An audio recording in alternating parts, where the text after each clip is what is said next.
एक एसी के कॉल पे जा रहे हैं। उस एसी में जो प्रॉब्लम है दोस्तों कि आवाज़ आ रही है उस एसी में से फरफर की, और एयर जो आ रही है उसके अंदर हवा जो आ रही है वो कट कट के आ रही है। तो वही देखने जा रहे हैं। इस टाइम में वो नॉर्मल प्रॉब्लम है, हर एसी में आती है क्योंकि इस टाइम बरसात का मौसम है। तो यही डेकिन का एसी है जिसे हम चेक करने आए हैं। अब इसका मुखौटा उतार कर चेक करेंगे कि इसके अंदर क्या है। देखो ये है सारा राज।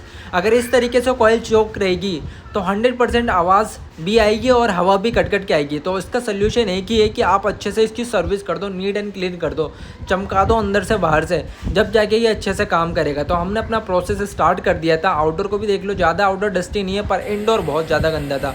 तो प्रेशर मशीन उठाया और काम पे लग गए अपने। अच्छे से इसकी सफाई कर दी हमने।